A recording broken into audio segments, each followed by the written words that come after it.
Saudara, sebagian pemain timnas Indonesia telah kembali ke tanah air dan manajer timnas Indonesia Sumarji menyatakan kondisi mental psikologis para pemain timnas saat ini sedang hancur lebur.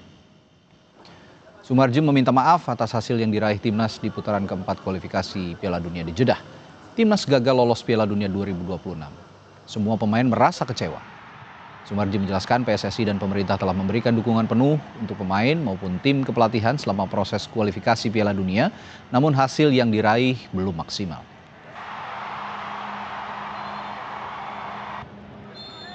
Permohonan maaf yang sebesar-besarnya atas kegagalan ini. Kami di BTN bersama-sama dengan Pak Sekjen sudah menyiapkan sebenarnya tim ini dengan sebaik-baiknya. Semua hal yang diminta oleh tim pelatih sudah kita siapkan. Namun, apalah daya, dengan hasil yang seperti ini tentu membuat hati kami dan saya yakin percaya hati seluruh masyarakat Indonesia 280 juta pasti remuk redam, hancur pasti.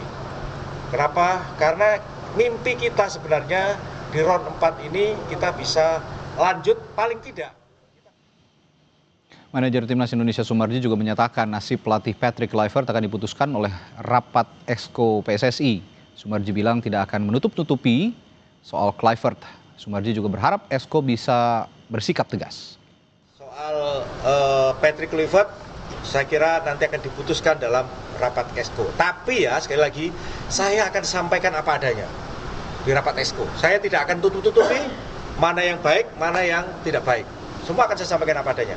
Sekali lagi, karena saya ini berada di tim. Mulai dari round 1, Oktober 2023 sampai dengan sekarang. TC juga saya ada, semua saya ada di situ. Dan saya tidak pernah jauh-jauh dari anak-anak, dari tim ini. Sehingga saya akan sampaikan apa adanya.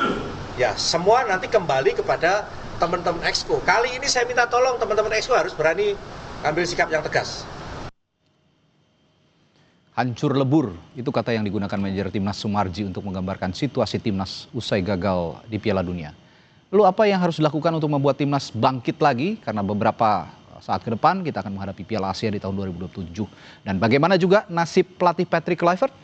Kita akan ulas bersama analis sepak bola Anton Sanjoyo yang sudah hadir di studio, dan nanti juga akan bergabung mantan pelatih timnas Neil Maizar. Saya ke Bung Anton. Selamat malam, Bung Anton. Selamat malam. Itu ada Bung Joy. Ya, Bung Joy, kalau bicara ini kan semua sekarang berteriak untuk evaluasi pelatih Patrick Kluivert, mulai dari manajer timnas, lalu juga ketua umum PSSI, bahkan pemerintah juga ikut bicara soal evaluasi pelatih ini. Tapi model evaluasi apa yang dibutuhkan sekarang? Ya, saya kira memang harus ada evaluasi menyeluruh, bukan saja kepada Patrick Kluivert, tapi juga kepada timnya. Lalu kepada PSSI juga mereka harus berkaca diri, karena misalnya model timnas sekarang kan tidak memungkinkan tim ini berkumpul dalam waktu yang lama. Dan itu sudah disadari sebetulnya ketika menunjuk Patrick Kluivert, ataupun juga dulu ketika sudah menunjuk Sintayong. Itu kan mereka sudah sadari juga model ini tidak terlalu efektif. Dan kita udah lihat lawan Australia seperti itu, lawan Arab Saudi juga kumpulnya pendek. Tapi itu kan memang tuntutan sepak bola modern sekarang. Nah, evaluasi menyeluruh maksud saya adalah juga pada tim kepelatihan ini yang sejak awal Patrick Kluivert dengan timnya itu kan digadang-gadang sebagai tim kepelatihan terbaik. Tapi saya menduga kalau saya lihat dari gesture-nya Pak Marji, dari cara dia berbicara, mulai dari bagaimana dia kaget melihat starting line up ketika melawan Arab Saudi, lalu dia selalu menekankan saya akan buka semuanya, saya akan buka. Jadi menurut saya ada sesuatu yang selama ini hanya Pak Marji dan tim yang tahu, publik nggak pernah tahu. Jadi saya rasa ini menarik nih. Tapi federasi tahu nggak menurut Mas? Saya rasa dengan dia sudah lapor-lapor juga, tapi belum laporan resmi. Karena manajer tim pasti akan melaporkan secara resmi detail, ya. Mungkin bukan cuma day by day, tapi juga minute by minute, jam per jam. Dia akan lakukan apa yang terjadi sepanjang persiapan menghadapi putaran keempat ini. Jadi ini menarik ditunggu, tapi saya rasa Exco harus betul-betul memperhatikan apa yang akan dilaporkan oleh Pak Marji. Tadi juga Pak Marji mengatakan sekali lagi Exco, tapi kali ini harus tegas gitu ya kepada situasi saat ini. Yang dimaksud tegas situasi saat ini siapa? Ke pelatih kah atau ke siapa kira-kira? Dan apa yang terjadi sesungguhnya dengan kalimat saya menduga harus tegas ini? Jurusannya adalah kepada pelatih. Patrick Kluivert. Karena semua diskursus yang terjadi di dalam tim itu kan ujungnya adalah keputusannya Kluivert. Betul. Termasuk juga sebetulnya starting line up ketika melawan Arab Saudi. Gitu. Jadi ini yang menurut saya masih menjadi misteri, hanya Pak Marji yang tahu dan teman-teman yang ada di tim. Tapi kita belum tahu. Jadi kita masih menunggu. Tapi dugaan saya sendiri mengatakan ini evaluasi harus ada opsi untuk mengganti Patrick Kluivert. Karena saya sendiri menilai sejak dia ditunjuk pada bulan Januari sampai sekarang tidak ada perubahan yang signifikan dalam performance tim. Ya, saya tidak menghitung Australia dan Jepang karena situasinya agak unik. Tapi menghadapi China, menghadapi Bahrain, tim ini tidak berkembang sebagaimana yang diharapkan. Jadi rasanya sih putaran keempat ini kalau boleh saya katakan ya wajar kita tersingkir karena memang tidak ada perkembangan yang signifikan sejak Patrick Kluivert memegang tim ini. Oke. Kalau gitu saya sapa juga mantan pelatih timnas Neil Maizar yang sudah bergabung melalui sambungan virtual. Selamat malam. Selamat malam, Bang. Oke. Selamat malam, Bang Joy. Baik. Malam, Coach. Coach, kalau saya bertanya POV-nya coach to coach nih ya, pelatih dan pelatih.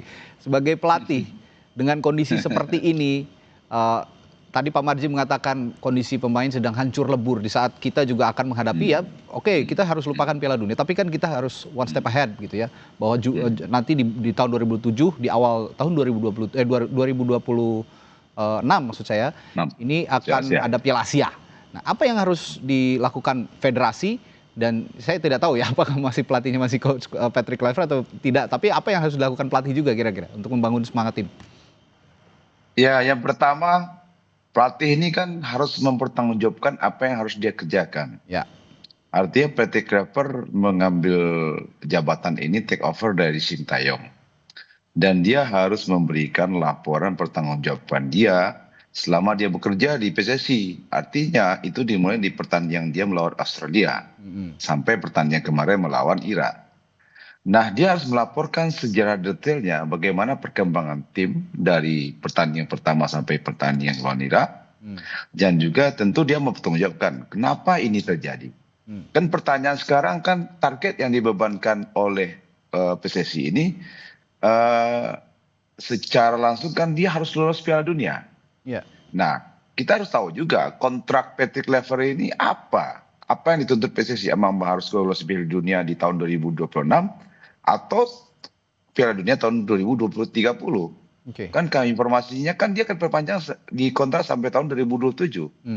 Nah, ini harus jelas juga. Karena kan kita juga nggak tahu, kita nggak bisa meraba-raba juga sebagai orang di luar dari kepengurusan PSSI. Tapi sebagai coach, dia harus menjawabkan apa yang dikerjakannya selama pertandingan babak kualifikasi Piala Dunia. Itu yang penting. Kan dia punya analis. Pertandingan dia melawan Australia, dia kalah.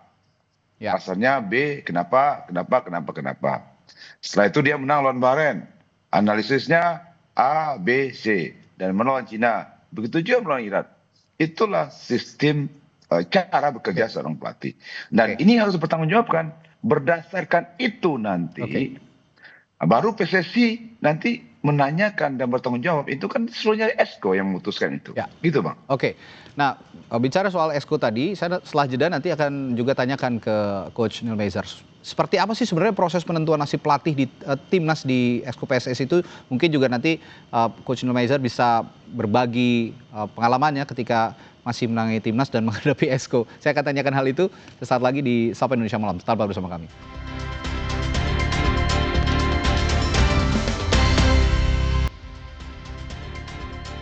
Saudara, selama menjalani laga putaran keempat muncul isu perpecahan di ruang ganti timnas. Manajer Sumarji akui kondisi ruang ganti selalu sulit saat timnas mengalami kekalahan.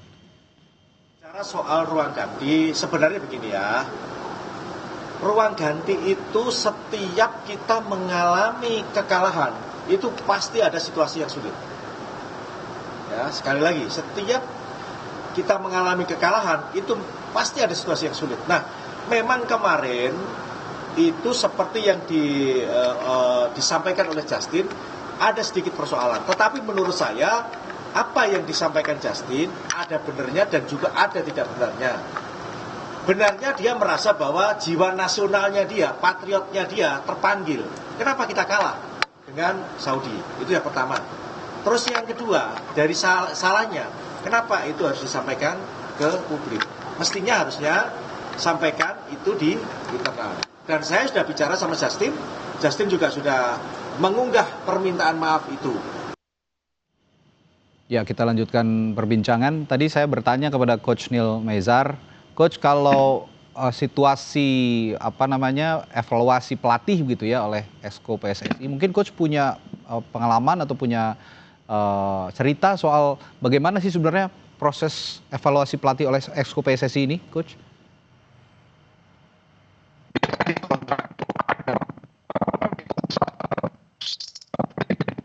Ya, sepertinya ada kendala komunikasi yang dialami oleh Coach Neil Maizar. Kita akan perbaiki juga sambungan komunikasi dulu dengan Coach Neil Maizar.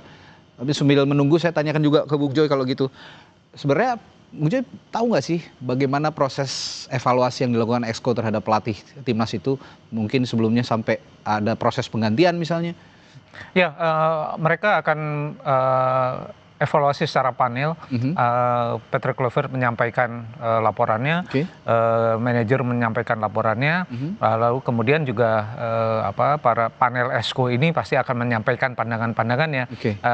Yang saya tahu akan ada rapat panel juga yang tidak dihadiri oleh pelatih dan manajer. Dan itu yang sebetulnya yang paling menentukan adalah ketika ketidakhadiran pelatih. Dan itu yang akan menentukan apakah mereka berkesimpulan bahwa nggak bisa jalan terus, harus diganti, atau masih bisa jalan terus dengan segala perbaikannya, dengan catatannya. Rasanya sih memang akan begitu, dan itu normal di hampir semua federasi akan berlaku seperti itu. Sepertinya Coach Neil Maizar sudah tersambung kembali, Coach. Sudah bisa dengar suara saya? Ya, Bang. Tadi saya bisa diungkapkan kembali bagaimana cerita Anda atau pengalaman Anda kalau memang ada proses evaluasi dari Exco PSSI terhadap pelatih timnas nih, Coach? Ya, biasanya kalau saya lihat tentu membuat laporan ya, sesuai dengan kontrak dia di PSSI. Karena kan laporan itu penting, karena kan Patrick harus berbicara berdasarkan data. Datanya harus up to date gitu loh. Jadi kenapa, bagaimana, dan seperti apa. Nah, berdasarkan itu nanti Exco baru memutuskan apakah layak Patrick untuk diperpanjang atau tidak. Nah, itu keputusan Exco. Tentu Exco mungkin ada pertimbangan A, pertimbangan C, pertimbangan D. Saya juga nggak tahu kan. Tapi siapa yang memutuskan tentu Exco apa dengan ketua umum. Tentu dengan berkolaborasi untuk sepak bola Indonesia ke depan lebih baik. Mungkin saya pikir gitu, Bang. Karena secara detail saya nggak tahu. Apakah Exco berdasarkan Exco memutuskan rapat, saya nggak masuk di situ, Bang. Kalau gitu kita tinggalkan dulu Exco, tapi saya tertarik dengan pernyataan manajer timnas Indonesia Sumarji tadi yang mengatakan bahwa setiap mengalami kekalahan ruang ganti ini suasananya tidak mengenakan begitu, suasananya selalu sulit, selalu menghadapi situasi yang sulit begitu, termasuk dengan pemain. Nah, saya dari kacamata pelatih, sebenarnya peran pelatih untuk ikut menetralisir suasana ruang ganti ketika menghadapi kekalahan, ketika mengalami kekalahan, itu bagaimana sih, Coach? Iya, sebenarnya peran pelatih ya, head coach itu yaitu, Bang, dia harus bisa mengendalikan kondisi psikis ketika kita kalah. Dan itu dia harus menguasai. Ketika tidak bisa menguasai itu akan timbul semacam asumsi ketidakenakan di pemain juga di pelatih. Nah, untuk itu seorang head coach tidak bisa menganggap itu biasa-biasa aja. Karena yang main, yang tidak main itu merasa dia lebih layak main. Yang tidak main, kenapa jadi cadangan? Yang main ya dia layak untuk dimainkan. Jadi, tapi sebenarnya itu profesional nih. Tapi susah juga dibilang profesional karena pemain itu di mana-mana kan kalau merasa dia lebih hebat, dia posisinya lebih bagus, kondisinya lebih bagus, dia bisa mampu untuk main. Masalahnya di situ. Jadi sepak bola itu bukan hanya di Indonesia aja, di mana di dunia itu di minute main itu sangat perlu buat pemain. Karena dia menjualkan diri dia kan untuk kedepannya lebih baik, gitu Bang. Oke, tapi kondisi timnas Indonesia di internal ini di era sekarang ini agak unik ya, Bung Joy. Kalau saya boleh mengatakan unik, kenapa? Karena kita mengalami era demi era begitu ya timnas Indonesia, ketika semua full ya dari produk asli Indonesia lah begitu ya, dari dalam negeri semua. Kalau sekarang kan ada juga pemain-pemain abroad gitu, pemain naturalisasi. Ini ada situasi yang berbeda ketika kita menghandle pemain-pemain yang benar-benar dari, kita bicara kultur lah ya. Mereka kan kulturnya juga mix, ada yang dari Eropa, ada yang dari macam-macam gitu ya. Dengan kondisi seperti ini yang dikatakan tadi oleh Pak Marji, dalam situasi sulit, dalam situasi kekalahan akan sangat sulit sekali menangani kondisi ruang ganti. Dengan komposisi pemain yang ada sekarang di timnas, sebenarnya apa sih yang bisa dilakukan oleh pelatih? Jadi sebetulnya gini, sejak kedatangan Kluivert dan timnya, Daniel Lansat dan Alex Pastoor, sebenarnya kan waktu itu harapannya adalah karena sebagian besar sekarang pemain tim nasional adalah katakanlah kelahiran Belanda atau berbahasa Belanda, dengan bahasa yang sama akan menjadi lebih mudah mereka menghandle-nya. Tapi ternyata tidak semudah itu. Jadi kalau saya lihat dari dinamika yang terjadi, yang dikatakan oleh Pak Marji, segala macam ternyata tidak mudah, dan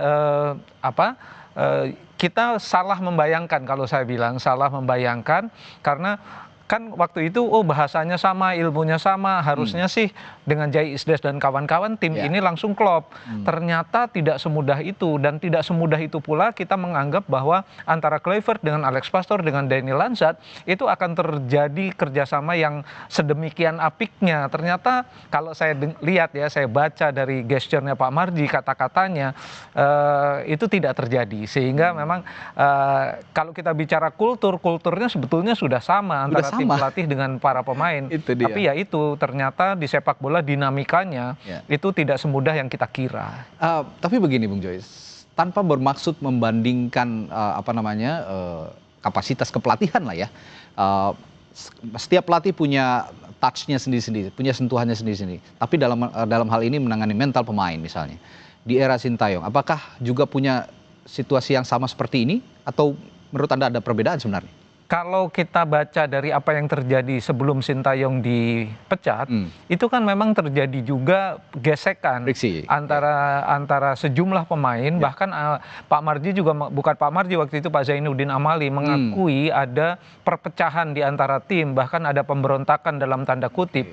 Jadi memang juga bukan semudah yang kita bayangkan gitu. Jadi semua ada dinamikanya, tapi menurut saya kalau yang sekarang itu dinamikanya justru memang kita tidak duga sama sekali, paling tidak saya tidak menduga, dan itu yang sudah terjadi dan rasanya tidak produktif gitu. Oke, baik, ini mengganggu produktivitas juga ke depan kalau memang situasi seperti ini tidak bisa ditangani oleh pelatih, dan kita belum tahu nih ya ke depan apakah masih bertahan Patrick Kluivert sesuai dengan kontraknya hingga tahun 2027, apakah ada evaluasi yang menyeluruh termasuk juga untuk staf kepelatihan. Tapi saya ingin bertanya juga ke Coach Neil Maizar. Singkat saja Coach, kalau menghadapi situasi timnas saat ini, Anda punya pengalaman nggak bagaimana regrouping mereka yang sudah dalam kondisi hancur itu menghadapi pertandingan penting yang kita tahu kita akan menghadapi Piala Asia di tahun 2026 nanti? Satu hal itu yang harus disikapi oleh manajemen itu adalah bagaimana kita diskusi dengan pemain. Kita lakukan meeting, kita diskusi dengan pemain, ada apa sebenarnya. Setelah itu tentu sambil kita diskusi meeting, tentu secara persuasi personal kita juga menghandle pemain-pemain yang senior, kita bicara dengan kapten, kita kalah loh, ini loh, kita besok Piala Asia. Apa yang harus kita lakukan? Menurut Anda apa? Apakah terjadi gesekan di dalam? Karena komunikasi antara kapten dengan head coach itu sangat penting. Karena head kapten mewakili bagaimana dia di lapangan nanti untuk menghandle pemain, di luar lapangan head coach. Nah, komunikasi dua arah ini penting supaya misalkan ke depan untuk Piala Asia ini apa yang harus kita lakukan ini, gitu Bang. Ya, tanpa bermaksud untuk saling menyalahkan juga, yang penting saat ini nggak boleh. Ya, tidak boleh saling menyalahkan, terutama pemain yang sudah berjuang susah payah begitu ya sampai di titik ini, tidak boleh disalahkan karena memang apapun yang terjadi di lapangan itu adalah keputusan pelatih. Maka Exco punya kewenangan juga untuk mengevaluasi besar-besaran, termasuk kalau kata Bung Joy juga federasinya juga bisa ikut dievaluasi begitu ya Bung Joy. Betul. Baik, terima kasih, menarik sekali diskusi kita malam hari ini. Semoga timnas bisa diperbaiki dan kita akan menghadapi pertandingan turnamen penting lainnya di ajang internasional termasuk Piala Asia di tahun 2026 lagi. Terima kasih Coach Neil Maizar sudah bergabung di Sapa dan juga Bung Joy sudah hadir di studio. Terima kasih. Salam hormat.